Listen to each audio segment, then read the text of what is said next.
평안하셨습니까? 예수님의 훈련조교 김한선 목사입니다. 우리는 지난 시간까지 한국교회 현주소와 그 원인을 살펴보았고 가장 필요한 부분은 무엇인가를 짚어보았습니다. 그리고 교회의 본질과 우리가 지향해야 될 목표 지점에 대해서도 살펴보았습니다. 이제 마지막 실천적인 방안으로 훈련 방식에 대해서 생각해 보겠습니다. 훈련 방식 어떻게 바꿔야 할까? 우리는 어떻게 우리의 목표 지점에까지 도달할 수 있을까요? 물론 훈련입니다. 어느 분야에서든지 어떤 종류이든지 훈련은 반드시 필요합니다.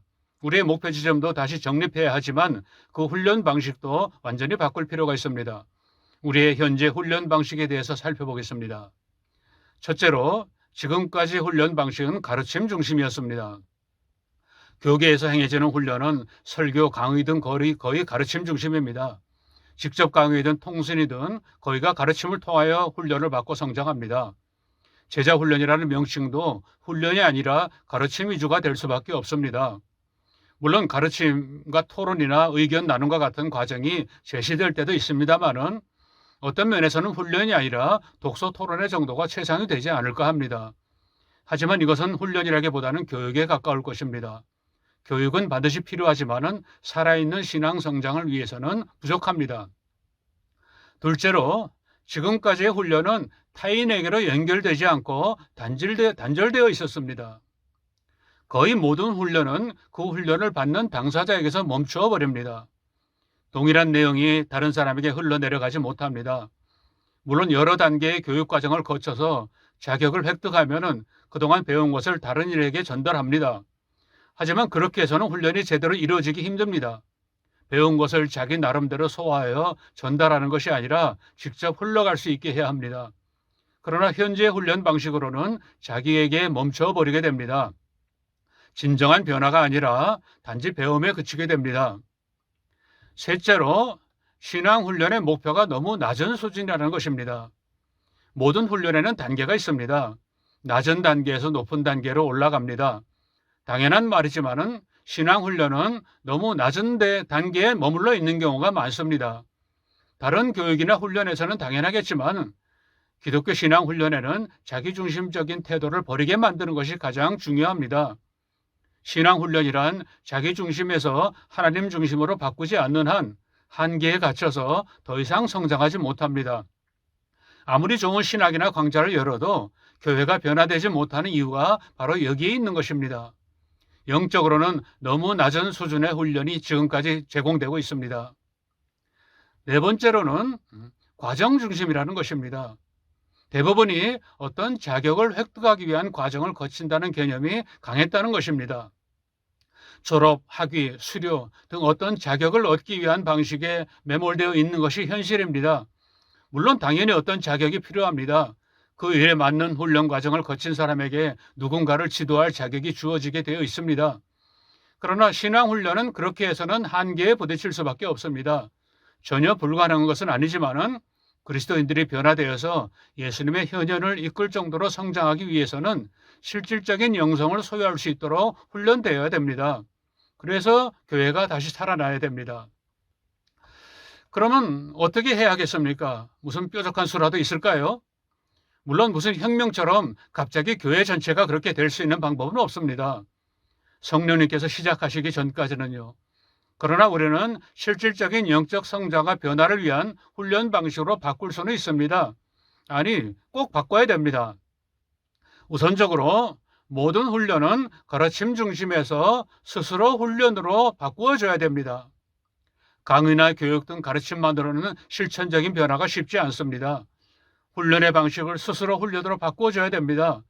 스스로 훈련이 이루어지려면 중심을 잡아주는 핵심이 있어야 됩니다. 우리 신앙생활의 근본이요 뿌리라고 할 수 있는 근거를 제시해야 합니다. 획일적이거나 일체가 아니라 근원을 말하는 것입니다. 그 근원 위에서 다양한 신앙이 펼쳐질 수 있습니다. 훈련 내용을 스스로 100% 습득한 다음에 토론이나 나눔을 통하여 자기 신앙으로 뿌리박히게 그렇게 해야 합니다. 두 번째는 단절성에서 확장성으로 바꿔야 됩니다. 훌륭한 훈련을 받고 나서 대개는 자기에게서 멈추게 됩니다.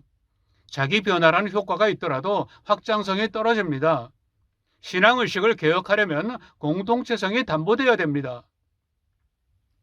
가지고 있는 의식이 아니라 많은 그리스도인들이 공통적으로 가져야 하는 신앙의식의 변화가 필요합니다. 내가 받은 훈련, 변화된 내용을 즉시 다른 사람들에게 훈련할 수 있어야 됩니다. 한 과목 훈련을 마치면 금방 다른 사람을 동일한 내용으로 훈련하게 해야 됩니다. 이것이 필수입니다.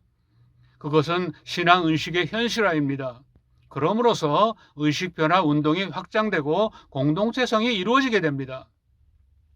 세 번째로는 낮은 수준에서 높은 수준으로 올려줘야 됩니다. 앞서 얘기했지만 높은 수준의 신앙이란 자기를 버리고 하나님 중심으로 생각하는 신앙의식을 말합니다. 일시적으로 자기를 비우는 것이 아니라 신앙의식 자체가 비움이 되도록 만들어야 그런 삶이 가능해집니다. 물론 당연히 교육이든 훈련이든 현재의 상태에서 시작할 수밖에 없지만 우리가 추구하는 높은 수준을 염두에 두거나 최상의 목표를 삼고 훈련해야 참 그리스도인의 제자다운 삶을 살 수 있습니다. 이상적인 목표가 아니라 성령으로 말미암는 현실적인 목표를 삼을 수 있는 것입니다. 우리는 바로 그것을 추구해야 됩니다. 마지막으로 과정 중심에서 반복 훈련 중심으로 바꿔야 됩니다. 소위 자격증 시대라고 할 만큼 모든 일에 자격을 논하게 되지만은 신앙의식이란 자격만으로는 결코 판단할 수 없습니다. 아무리 외적인 자격을 갖추어도 하나님의 요구에 맞는 자격을 갖춘 사람은 소수일 것입니다. 목회자 양성 과정에서도 바로 이 점을 강조하고 반드시 포함시켜야 되는데 현실적으로는 과정 중심으로 흘러가고 있습니다.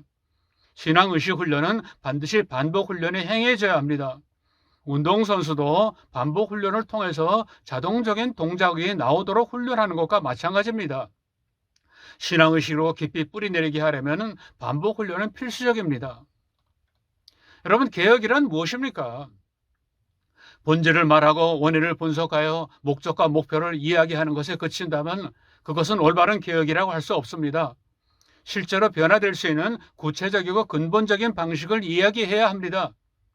지금까지 개혁운동에는 우리의 신앙의식을 바꿀 수 있는 방식에 대해서는 이야기하지 못했습니다. 그러니까 아무리 훌륭한 이야기도 구체화되고 실천적이지 못했다는 말입니다. 이렇게 훈련 방식의 변화에 대해서 얘기했습니다. 전체적으로 다시 한번 정리합니다. 첫 번째, 방식의 변화, 가르침 중심에서 스스로 훈련으로의 변화는 과제를 스스로 완전히 이해하고 나눔을 가져야 훈련이 가능해진다는 말입니다. 두 번째로, 단절성에서 확장성으로의 변화는 제자 스스로 다른 사람을 제자화시킴으로써 예수님의 제자 훈련 조교의 몫을 감당해야 한다는 것입니다.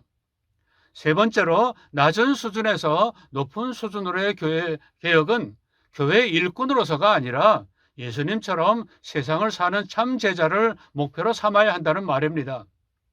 마지막으로 과정 중심에서 반복 훈련으로의 개혁은 확실한 성경의 원리로의 회복이라는 사실을 알아야 됩니다. 의식이 바꾸어지기까지 반복 훈련을 행하지 않는다면 말로만 개혁일 뿐인 것입니다. 이렇게 하여 참 제자로 가는 길 첫째 큰 주제인 한국교회의 현주소에 대해서 6회에 걸쳐서 살펴봤습니다. 이런 문제들이 개선되거나 개혁되지 않으면 참 제자로 가는 길은 회방을 받거나 막혀있게 될 것입니다. 다음 시간부터는 두 번째 큰 주제인 예수님의 제자란 누구인가에 대해서 이야기해 보려고 합니다. 모두들 평안하시기 바랍니다. 감사합니다.